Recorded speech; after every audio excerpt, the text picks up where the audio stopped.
You're about to listen to the Complete Developer Podcast, the podcast by coders, for coders, about all aspects of life as a developer. I'm Will, the curmudgeonly experienced developer. And I'm Beej, the optimistic newbie developer. Complete Developer Podcast is supported by listeners like you. We are now on Patreon at www.patreon.com/Complete Developer Podcast. Welcome to another episode of Complete Developer Podcast.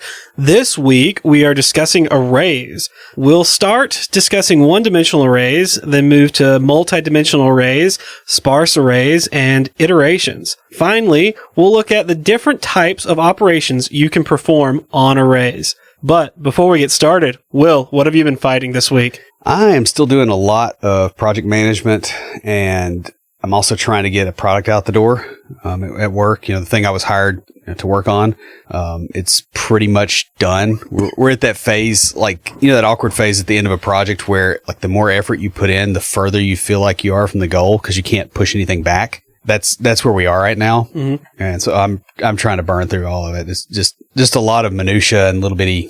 I understand because that's what I'm going through too. Yeah, I spent 20 minutes today putting borders on a table and trying to match it to the style guide and everything else.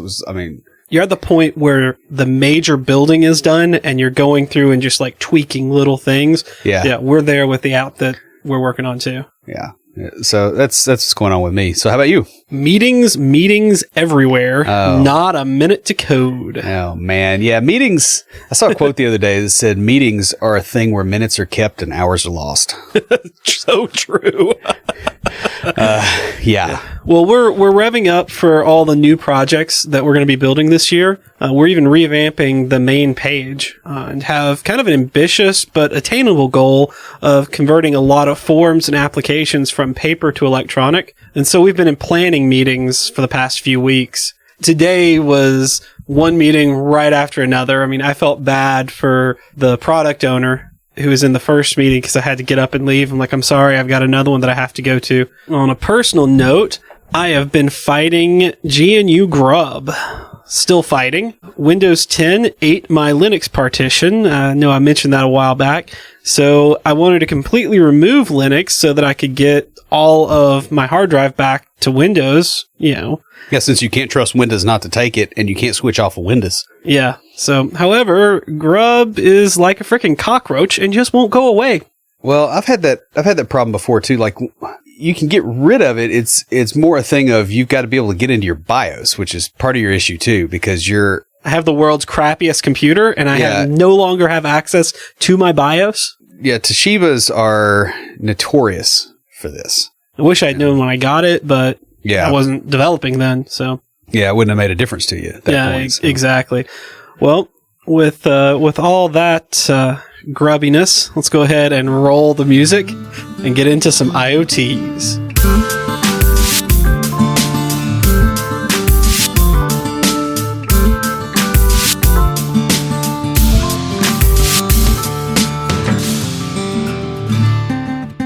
This week for IoTs, I have kind of a fun product that you can get for your kids called Talkies, a new way to chat with kids. Quote from the website, Talkies combines a lovable friend with a built-in smartphone for communication. The ones that I saw were kind of cute monster toys that look like a stuffed animal, but has smartphone technology inside. And it provides a way for parents to keep in touch with their kids. Parents, grandparents, aunts, or uncles can record a message and send it to the toy, and then the kid can reply immediately from the toy. It's a fun little communication thing.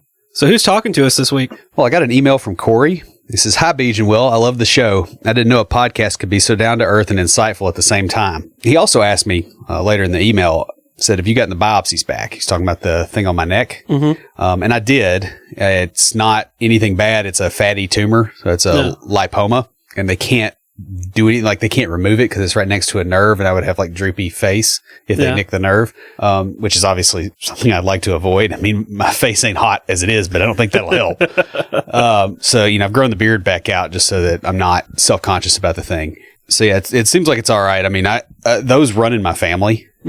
So it's not exactly a surprise. And I've got a couple other spots that are kind of like that. So it's also kind of common for them to show up in men around our age. Yeah. So, but hey, Corey, thanks so much for your concern and for your comment. We've got a Complete Developer water bottle just for you. And guys, if you'd like your very own Complete Developer Podcast water bottle, leave us a review in iTunes or comment on the website or any of our social media. We post all of our episodes to Facebook, Twitter, LinkedIn, and Google+.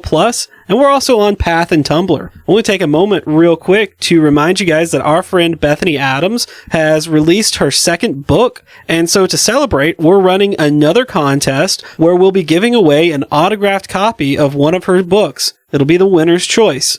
We'll be announcing the winner the first episode in May.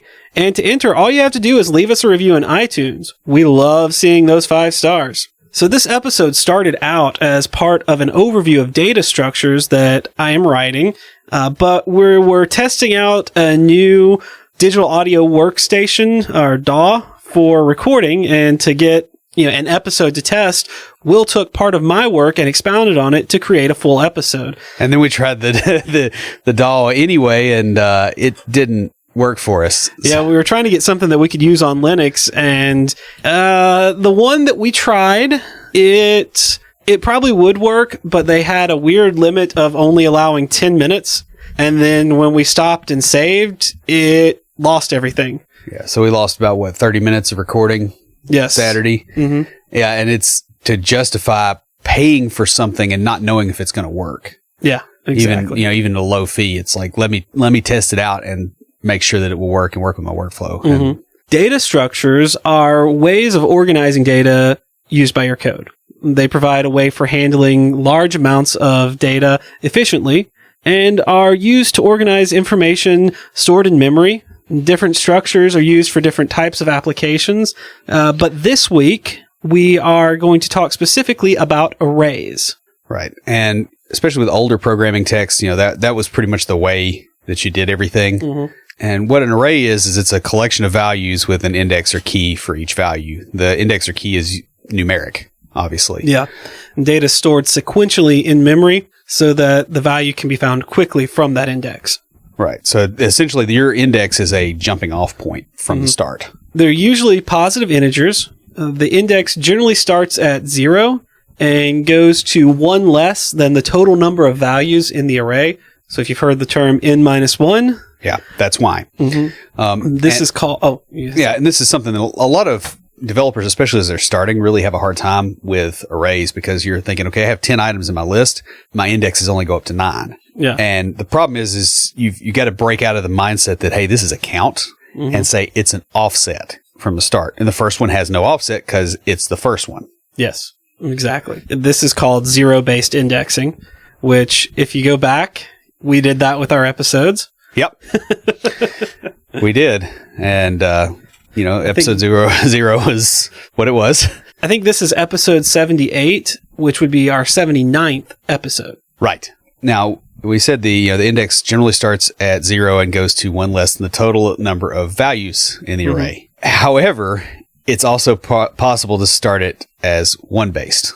Yes, and that's where the very first value is indexed as 1.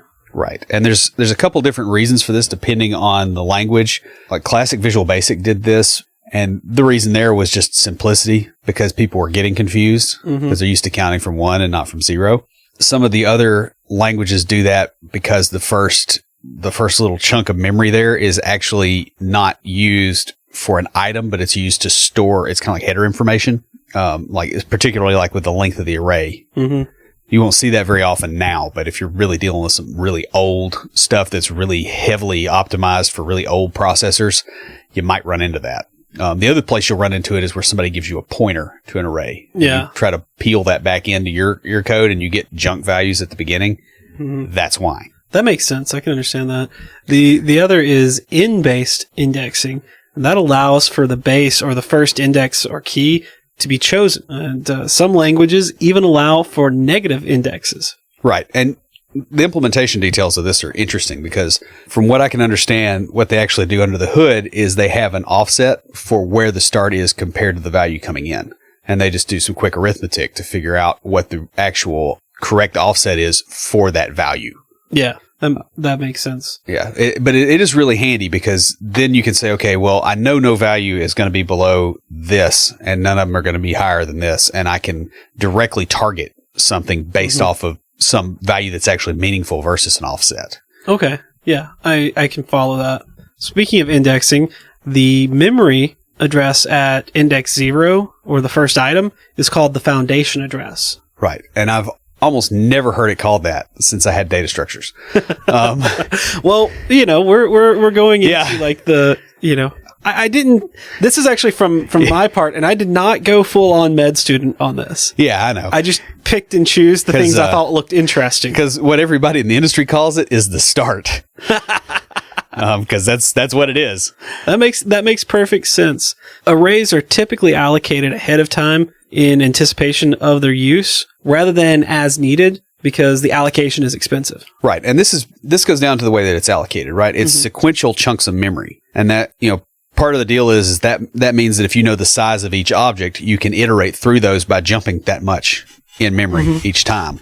Well, the problem with this is if you have to expand it and there's something in the next chunk of memory, you're stuck. So you end up having to reallocate the whole array, copy everything, and when you reallocate, you create enough space. And this is something that tends to be hidden by a lot of newer languages. In fact, a lot of newer ones, their array constructs are not actually arrays. Yeah, they're linked lists. Yeah, they're linked lists or they're hashes. There's all kinds of weird stuff that they'll do. There's stuff that like they'll make it where it's one data structure when it's got a certain number of items and then it switches to something else. Where it's like it's a linked list when it's 10 items or something, and then there's a performance cliff. Yeah. Past that point, because hey, you got to iterate through so many, and so instead of that, they go, okay, we're going to make it a hash table based off of some index.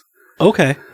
And in memory, it's a linked list, but we're also keeping an index to point to those locations as well. So they do a lot of really funky stuff under the hood. I kind of follow that. That's interesting, but you'll see some of this if you ever, at least last time I looked, if you decompile some of the .NET code. Now, bear in mind, this knowledge is pretty old, but you'll see those sort of adaptive type of setups. You'll also see it in things like the array list, which was the collection class before we had generic types. Yeah. So just bear that in mind that sometimes an array is not quite an array the higher up your language is. That makes sense. And guys, don't worry, we will be doing an episode on lists. Yeah. Coming up. The other thing that they do sometimes, if you have a language that allows you to relatively easily add stuff to the end of the array, what they're actually doing under the hood is when you go, okay, I have 10 items and I need to add an 11th. I don't have space. So they resize it. But instead of resizing and adding one, they double the size of the memory allocated to that array. There's nothing in there because the array knows how long it is because of the way they store the data, but there is unallocated space. So that you can keep growing the array until... Right, so that you don't get hit every time you put something in there. Okay. But instead, you get hit unexpectedly. Yeah, I can... Which might or might not be okay. Yeah, I can see that being a problem, especially if you're not expecting to get hit by that and have to, I guess, wait on it to find the memory to allocate. Yeah. The other thing that can happen to you is, depending on the language, especially like with lower level stuff like C, you can access items by an index, and if you jump off the end, you get told, hey, this is greater than the size of the array. You see that in .NET fairly often. Like every time you screw up a for loop in .NET, you're going to run into that.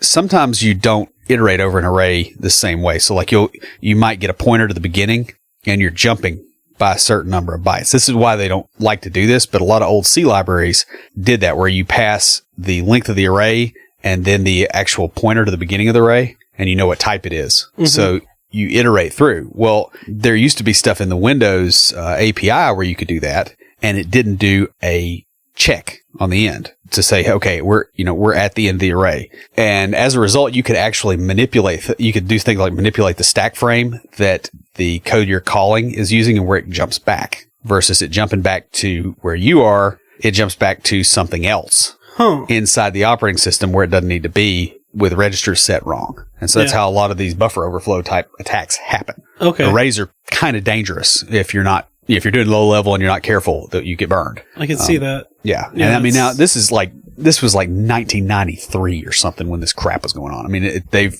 they've got automated tools now to try to catch that, just in their code base. Like they've got liners and all that kind of stuff for that now. Then this makes sense because arrays are really best used when reads are more frequent and index based, and when you're not doing a lot of writes. Yeah, well, and you can do a lot of writes, I guess, but it's really, you can write to the elements of the array, not to the size. Like, you don't want to be diddling with the headers and going, okay, this thing is going to get bigger or smaller. That's the big thing. But it's very heavily optimized for that because it's based off the structure of memory. Yeah, it's interesting too because talking with a JavaScript developer, like our front end dev, when he says array, he's really meaning a linked list. Yeah, I think that's probably the implementation under the hood. Yeah, it is. Because probably a doubly linked list, with some other bits and pieces on there. Because like he says array to me, and I'm like, no, it's a list. It's not an array. Right. Because there's a difference. And he's like, well, it's the array object though. Yeah. In JavaScript, it's the fact that you can concatenate. It's not got the low level problem. I guess you could say, well, it's an array object because it is a set of things. Mm-hmm. But yeah, it's an interesting conversation because I'm like, I can't. Words are not things; they're pointers to things. Yes, exactly. And array indices are not things; they're pointers to things. So and you have exactly the same problems with both. Yeah. So typically, when you start out messing with arrays, it's almost always a one-dimensional. Yeah, typically. Hopefully. They're also called linear arrays, and the values can be found by a single subscript. So in most languages, it'll be array, sub, whatever, or by that in like most C-based languages, it's within brackets or square brackets. Square brackets, that's it, yeah.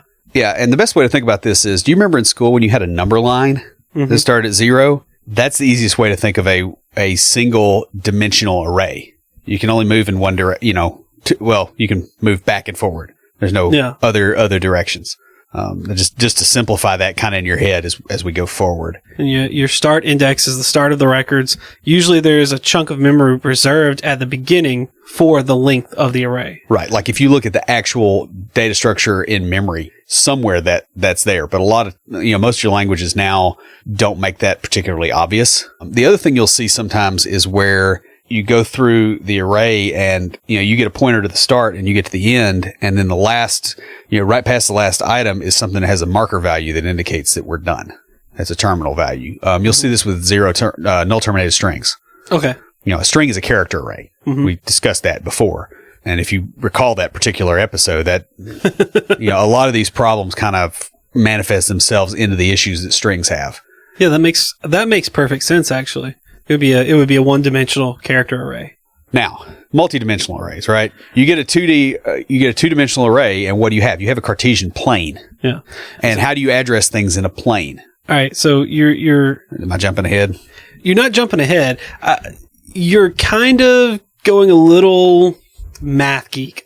I was going to talk about a little more simplistic. So, multi-dimensional arrays, they're similar to matrices in math. And the simplest is the 2-dimensional array, where it's like a table with rows and columns. Yeah. So it's an array of arrays, basically. But all the same, and if it's all the same size, they have the same bounds. Mm-hmm. And another way to think of it is Cartesian coordinate system. Yeah. Because, effectively, you're giving it the coordinates to go find this item. Pretty much. X, Y coordinates. Yeah. Yeah. It's like that, or if you're saying, a little bit from column A, a little bit from column B. Yeah. Column B, row 12 it's the same kind of. Yeah. And it's important also to realize, it's like a Cartesian plane, but it's Y first, the way you're describing it, right? Because it's the row before the column. Yes. Yes. It's, which is kind of weird. Going back to the way that most arrays are represented as like array sub number, it's array sub row sub column. Right.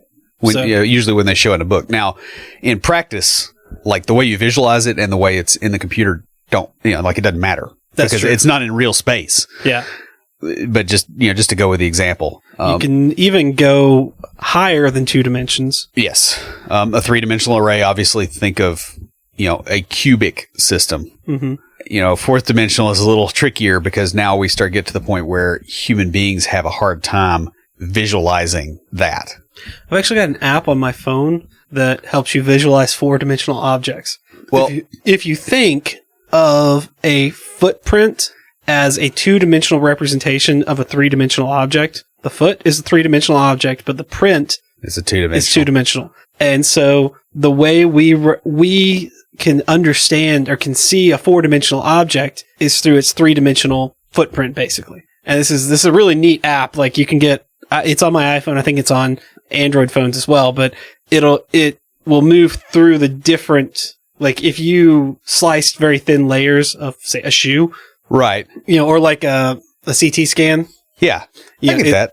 It's like that for a 4-dimensional object, but in 3 dimensions. And it's really neat. And, the way it was explained to me, because it was a way of thinking of, think about a set of books, right? Like you have characters on a page, right? And that page is a single chunk of the array. Okay. You can have an array of arrays, which is a set of pages.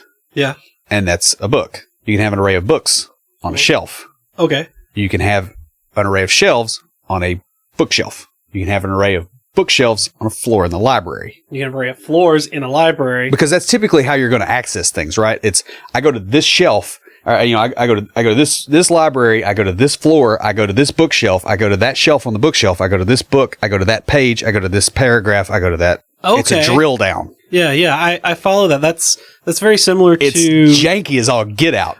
Because of some things we're going to talk about here in a second. Well, yeah, but that, like I'm following you because one of the things that I had to do on the app that I've been working on at work. Hold on a moment, guys. I gotta pop a cap. Boom. I didn't like Will's explanation. Bang. Wow, it's harsh. You better get your see how important data structures is. Yeah. No, but I had to convert a basic program that was written it was a converter service that converted Carter coordinates to latitude, longitude, and state plane. Right.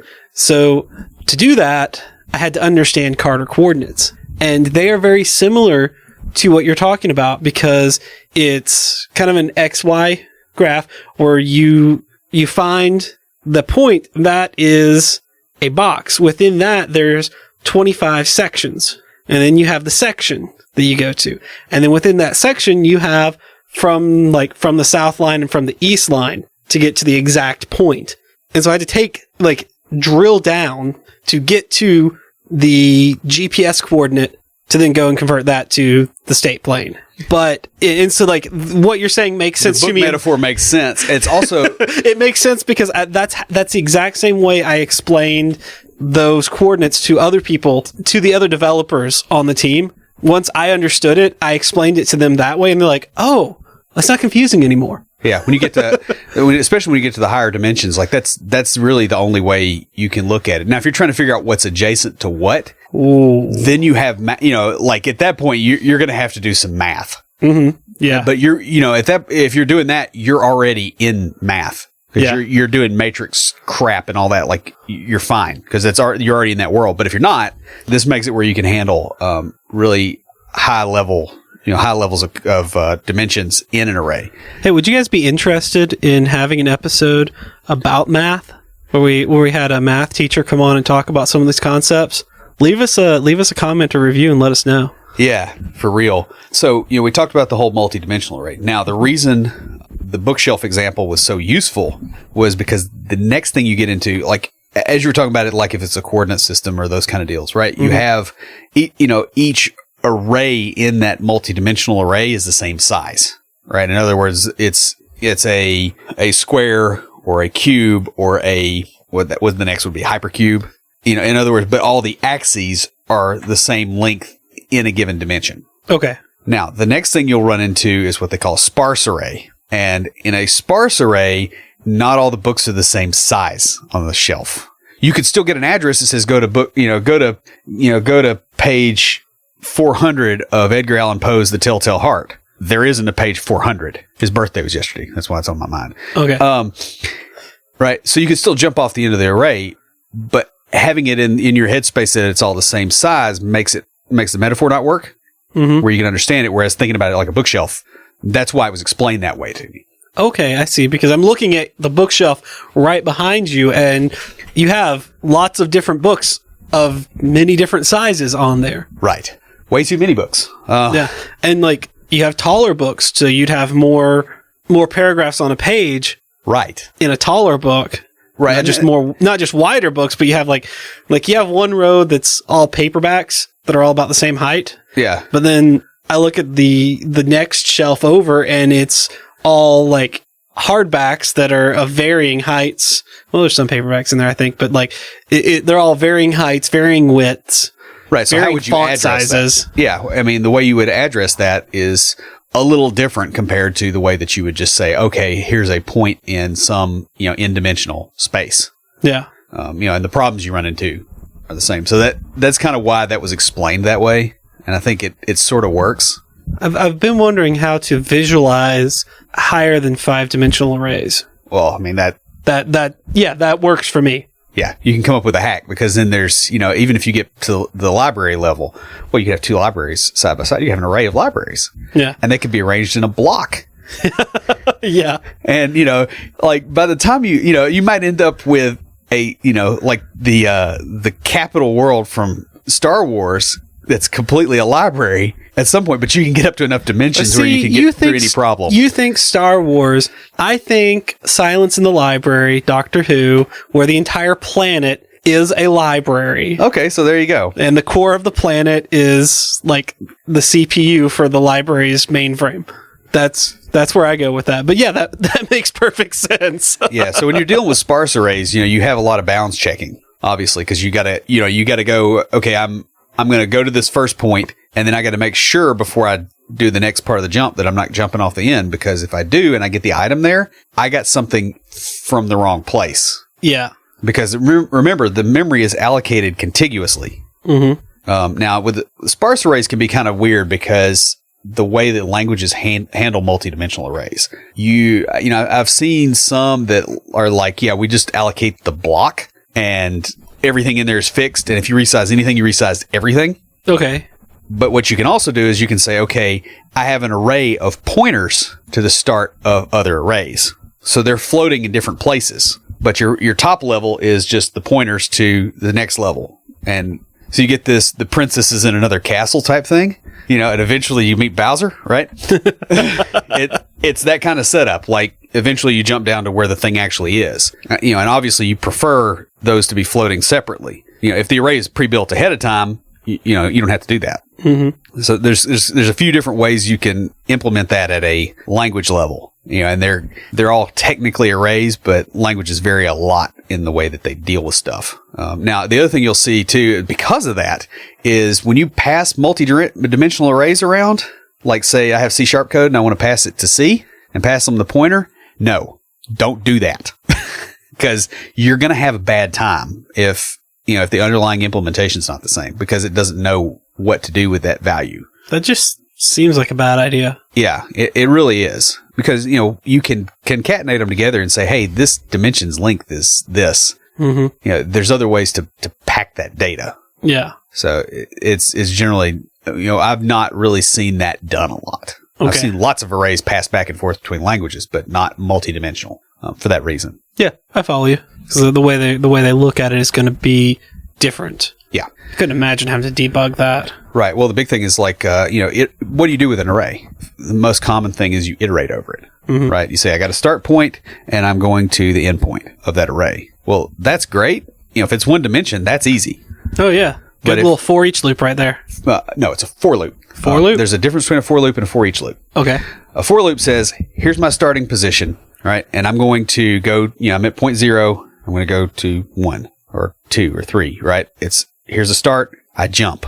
Okay. That pattern just requires a starting pointer and a location to jump to. So it's the fastest way to access an element. A for each loop, typically what you have is what they call an iterator pattern. So what you're actually doing instead of doing that loop that way is you're actually getting a list of those items pulled off to the side with those pointers, and you're iterating over that. And the reason is so that if you add stuff and it doesn't resize the array, you're still okay. Okay. You're just going to loop over that list. Generally, that's not even considered to be a really good idea. but there's two patterns. There's one of them that basically, it doesn't quite enumerate the list, but it's a different data structure that handles like the bounds checking and all that. I think that's where I got confused. There was like iteration and iterator pattern and right. Yeah. Or an enumerator. They kind of have both sort of deals in there. So there's a couple different ways, obviously, to loop over stuff. Okay. But the thing with a for each loop is it says, hey, it's instead of it being index based where you jump directly to something, I don't know where I am. Give me the next one. Cause like, I just want a stream of crap versus I'm jumping. Okay. So like, I'm probably just going to restate what you just said, but from my understanding, so with the for loop, you know the start point and you go this one, then this one, then this one. You're iterating through the indices. With the for loop. Yeah, with a for loop. Yeah. With a for each loop, you're going, here's where I am. I don't know the index, but give me the next one. Right. So that would be more like a linked list. Yeah, but I mean, it's still with the array. Well, right? yeah. But it keeps track of the index. Okay, the for each loop, the functionality in there keeps track of that. Yeah, and takes care of the bounds checking and all that kind of stuff. Okay. So you don't have to worry about as much about going out of bounds with the for each loop like you do with the for loop. But there's overhead at a low level because, I may know the length of the array. Yeah. And I may already have that because, I allocated it. So if I don't want to do that, that can save a little bit if I already have that value on hand. That's true. Yeah. The other thing is... Just do array.length.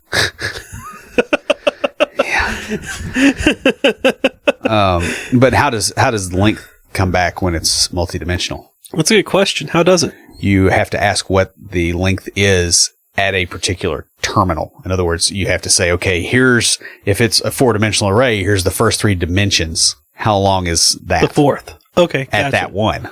Yeah. So if it's sparse or anything. I would say if it's sparse, then it could be different at a different, know. So, and I know this is all kind of abstract and hard to explain, so I'm trying to do the best I can with it. So obviously, if you have multidimensional arrays and you're iterating, you have nested loops. Yeah. That's how you would iterate through those. Right. Now, if you have a for each loop and it's a multidimensional array, you could actually, that pattern that you're using could say, hey, I'm at the end of this one. Let's go to the next one. Because you might not care. Yeah. Okay. Right. If it's a sparse array, it's like, hey, here's the load of stuff I need. And I don't care about the structure. I just need a stream of the items. So you can use different iterator patterns to handle that versus I have to know the indices and I have to know the bounds. That's why you do that, which is why most people do that because that's what they actually need. Yeah, I follow you. So I guess that sort of makes sense maybe with the for each versus the for loop and how you iterate over things. Now there's other operations that you can do on an array other than iterate. You notice I made iteration its own point separate. Yeah, because that's the big one. Yeah, that's why you have an array. Yeah, that's why you would have an array over just creating a bunch of individual items. Well, that you don't want to have like 50 variable names. Yeah. For a size 50. I've seen code that was written that way, by the way, where somebody didn't understand arrays or couldn't work with them well and did that. And that's scary when you see a professional developer do that. They got fired long before I got there, but that was all kinds of fun to clean up. Is there some like really low level where you would do that? Like, would you do that in assembler? No. I spent a lot of time trying to justify it, and I just couldn't. Like, it was there. I cleaned it up. It was faster after I cleaned it up. I mean, did it maybe like start out as just 1 or 2 and then just keep growing and you never went back and Yeah, that was possibly it. But even then, it's sort of like seeing a hoarder's house and go, well, did they start out with one styrofoam cup and then they got a second one? It's like, no, at some point you clean up the mess. Like, I don't know. And to be honest, I don't really want to know because I don't want to know who did it. Okay. Yeah. At that point, there is that. There's that whole disordered mind thing. Yeah. It's, and that was a long time ago when I saw that. Yeah. As far as, operations, if you remove an item from an array, all the items after the current one have to be moved back to a previous position. Like if you're actually saying, yank this index out. Right. That's an expensive operation because not only is it a resize, but it's a whole bunch of copies. Oh, yeah, because you have to copy them over. Right. You're compacting memory. Yeah, pretty much. I mean, if you have an array of 10 items and you remove item 5, then item 6 has to become the new item 5 and be moved over. Right. So 6, 7, 8, and 9. Yeah. move back because there is no item 10. It's zero based. I was going to get there. Yeah. But that's where you'll step on yourself. So obviously you don't want to be doing that very often. So what a lot of people will do to do a low level optimization is they'll have a flag value that basically means, hey, this thing's not here anymore. Okay. And that can work okay if you're just iterating over the array, because you can get away with gaps if it's like, hey, I just need a stream of stuff and I'm looping over it, and I know that, okay, if I get this value, just continue. It doesn't work so well. It completely blows up the indexing. Yeah. Right. So you can't do that. Well, you can do it with a for loop, but you have to be intelligent about what you do. So you'll see that sort of thing. That's the way the Windows file system works too, right? With your disk space. Yeah. I mean, I can see that. And I could also see if you needed to add something to that array, if it sees that flag, it could go, oh, I don't need to make this array longer. I can just go put it into that position. Right. Well, that's the other thing, right? Inserts are positional. In general, you're not going to go, oh yeah, just tack it onto the end, because there's some reason it's where it is. Yeah. If you're optimizing at that low level. Well, I mean, if you're not going to tack something onto the end, you're going to have to, the memory next to it may be taken. So you may have to copy the entire array over. And so I could see at some level where if something needed to be added to that array, it would iterate through it just to check for those flags to say, oh, I don't need to, it needs to be in the array, but it doesn't matter where in the array it is. Yeah. Then I can just go and put it in the place of one of these flags if a flag exists. That saving from having to reallocate, like extend the array. You think that, but what did you notice that you had to say there? I have to loop through the array to find the dead spots. No. Or keep them. I have to keep them somewhere. Yeah. And so typically if you're at the point where you're going, okay, I can't reallocate the array and I can't move pieces, you're probably going low level enough where another iteration through it That's true. Is problematic, because that sort of crap happens when you have extremely low quantities of memory available, and those kind of like that's not a thing you're going to run into as a typical programmer now. Well, yeah, no, not now, but you know, but like on the NES, yeah, like those guys did some crazy stuff with memory, and you know things like those slots serve different needs at different points because they didn't have many of them. Mm-hmm. So yeah, removes. You know, obviously, like an actual removal is very expensive computationally. We kind of hit on the next one, which is resizing, because if you're going to do that, you have to, the memory, especially if you're expanding out, you're adding to the size of the array, the memory location next to it may be taken. And so you have to find a location that's large enough in memory, which your OS will do for you. Yeah. And then copy your array over. Yeah. Well, I'd say that hopefully at some point you're the OS, right? Yeah. So, it's on you. The other thing with resizing, we talked about algorithm efficiency, right? With an array and an index, you have a constant lookup time. But for resizing, increases with the size of the array. Your resizing operation's growth rate is, n. Okay. Right, because it's going to linearly increase with the number of elements. Plus, there's all the copying, but it's a straight line increase within memory limits. So that's something to kind of bear in mind, which is why a lot of people don't typically use straight up arrays. Now, if you add something, well, you're going to need to resize unless you're doing some kind of some stuff where you pre-allocate space and all that, and where you are. Because that's the other thing you'll see in a lot of these data structures is they'll take an array and then they wrap stuff around it so that, hey, I have a dynamic array. Under the hood, I have a real array and I keep track of all its bits and pieces, but I'm adding to it.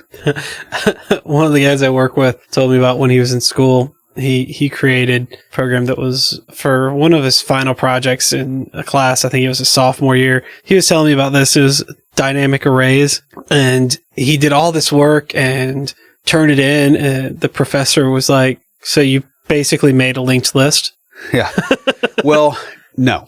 No. What he did was basically, like, I didn't go into the details. So okay, so he split it up the pieces and all that. Yeah. And that's totally legit. And when we get to linked lists, you'll see why those get used differently. But the reason he did that was because they hadn't gone into linked lists in, I think it was in C++ maybe. Or C. Right. It would probably been C++. Yeah. They hadn't gotten into that yet. It was semester 1 of a 2-semester class, and it was like his final project in semester 1. He told me this whole big story. And I'm like, dude. Yeah. The struggle's real. That's about all there is to it. Now, if you copy an array, that's a linear time operation. In other words, I say, okay, it's of this size, and I've got to allocate space, and then I make a copy of each item in an iterative fashion. Of course, if it's multidimensional or whatever, you got to do that too. Of course, if you do that in JavaScript, you have to actually tell it to do that. Otherwise, because otherwise it'll copy all the pointers. Yes. And a lot of languages do that. Yeah, I learned that. I got burned by that, let's just say, very early in my career. Which, my whole, 2-year career now? Yeah. But, I learned that real early and had to go in and change some code. It's fun when stuff gets deallocated that you think is still there. Yeah, yeah. I don't know, like your Linux partition. Well, yeah. What happened to me was I was creating this array from the array within the object that I didn't want to manipulate until later. I didn't want to manipulate the array in the object that was being saved. So I was copying it over to another array that I can manipulate on the page and then copy back. Which brings up a pattern of object-oriented code. If you ever have a list or you have a collection class or you have something, some bucket o stuff pattern, whatever one you have that's hanging off of an object, you don't ever return a pointer to your internal data structure. Yeah. Because then your stuff blows up when they screw it up. Instead, you make a copy. Yeah. And drop it out. That's what I was trying to do. What I didn't realize was that JavaScript, when you just straight up this equals that, it literally just copies the pointer and then it points to it. And so you change it in one, it changes in both. Right, because that's a typical, and that makes sense to me after now. Yeah, now. Well, and it made sense to me after I learned that it did that, but I didn't know. I don't even know if I was. Yeah, this is when I was building stuff for you. I was trying to think, was this before I was building stuff for you or after? This was when I was building stuff for you. I learned it the hard way. I mean, in my own testing, I found it and figured it out. But I think I showed that to you. That was that was part of that app I wrote for one of your clients who couldn't pick a font. Oh yeah, where you made the really quick. Yeah, I do remember that now. Yeah, I threw together this really quick. It was like font previewer. Yeah, it was basically a font previewer that he couldn't tell us what he wanted, but he could tell us exactly what he didn't want. And so it called to the Google Fonts and it pulled all the fonts that did not match what he didn't want. Right. And then all he had to do was click on the one that he liked instead of us showing him one and him going, well, I don't like this about it. I don't like that about it. Yeah.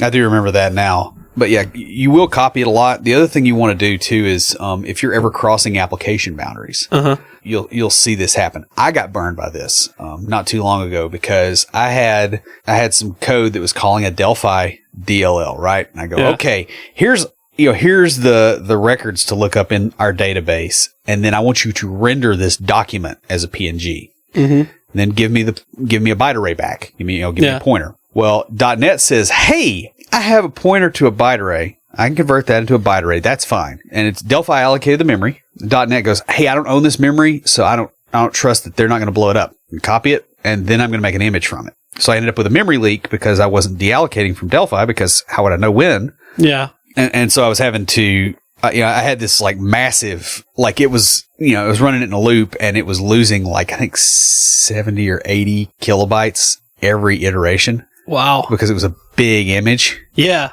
And it was just, I was like, what's going on? I stress tested it and that's how I found it. And it turned out that under the hood, that's what they're doing. And it's a protection thing. Well, I get the protection thing. I don't know where you would have where you would have thought to look until that happened. Right. I popped open, I got a hold of, it was system.drawing and I looked at it in IL code. Okay.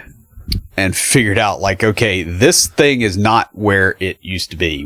And then I found out what was going on. I'm like, okay, now I see. But find that information in the documentation. It wasn't. Yeah, I wouldn't think they would think to put it. Well, they should put the what it's doing. Yeah, of course. Documentation is. Yeah, we need a good allegory for what documentation is. Well, it's Plato's cave. Yeah, not very many people know that. So and there's no torches. we need a common. Yeah. So anyway, you're going to be copying arrays a lot. Another thing you're going to be doing is you're going to be slicing arrays. Yeah. In other words, you take a subset, from this point to this point. Obviously, you can do that in a for loop, and that's what happens under the hood. But if you're taking a slice, typically what you're going to do is you're going to make an array of that size and then copy the items to it and then iterate over that. If you're going to mutate state and you want to keep it where it doesn't booger up your other stuff. So you're still doing a copying operation, but that's pretty common. And especially like with strings and stuff like that. So, that's another thing you're going to run into. So basically it's like, let's say you have a 2-dimensional array, then you would go and create a slice, like a row would be a slice or a column would be a slice. You typically, it gets more interesting in higher dimensions, right? Well, we're not going higher dimensions. We're getting the basic concept down in my brain. Okay. So from this point to this point. Yeah. Okay. In a single dimensional array, like it's a chunk of the number line. Yeah. And it's a subset of it. Okay. So in higher dimensional arrays, it is this library, this floor, this bookshelf, these paragraphs. Right. Or those paragraphs in every book on the shelf. Yeah. You might have to do something like that too. So it's an addressing problem. Okay. So you typically obviously don't run into that very much with multidimensional, but it can happen. Mm-hmm. And it's just, that is what it is. Okay. So I thought I would mention, the slice thing. I mean, that's substrings and that's actually probably the most common case, to be honest. Now, the other thing you can do with arrays is you can concatenate them. You do that most commonly with strings. Okay. So with the concatenation, is this, you have 2 arrays and then 2 arrays in 2 different places in memory. Right. And at the end of this array, it says, okay, go to the first item in the next array of, that would be nice, but you don't have space for that, right? Because you don't, like, if you allocated one array and then you allocate the other array, and you say, okay, I want the end of this one to go to this one. Okay, unless you have some element sitting there, how are you going to know? You're either going to have to reallocate the space and then have some kind of weird. I would think that it would go in the type of arrays you talked about that have that header information, basically. Right, but that's usually not. That's why I'm asking. I'm saying, is it that, or does it take those 2 arrays and say, give me It says allocate memory that's the same size as the two of those put together and copy everything into it. Okay. Which is what burns you in .NET if you have strings and you're concatenating them and you're using an older version of the framework. Like how old? 2.0 or below, I think, maybe. Yeah. I don't know. I don't remember when they changed this, but for the longest time, it was like if you want to concatenate strings, every time you say I have this, because strings are immutable in .NET. So it's like I have a string, it's there. And, because that way they don't have to compare 2 values. They can say, do I already have this string? Then point them at that. So all strings that have the same text, there's only one instance of that string. Oh, neat. So you can do a memory, you're basically doing a pointer compare instead of a iteration over it, because there's so much crap that relies on strings that makes things much less awful.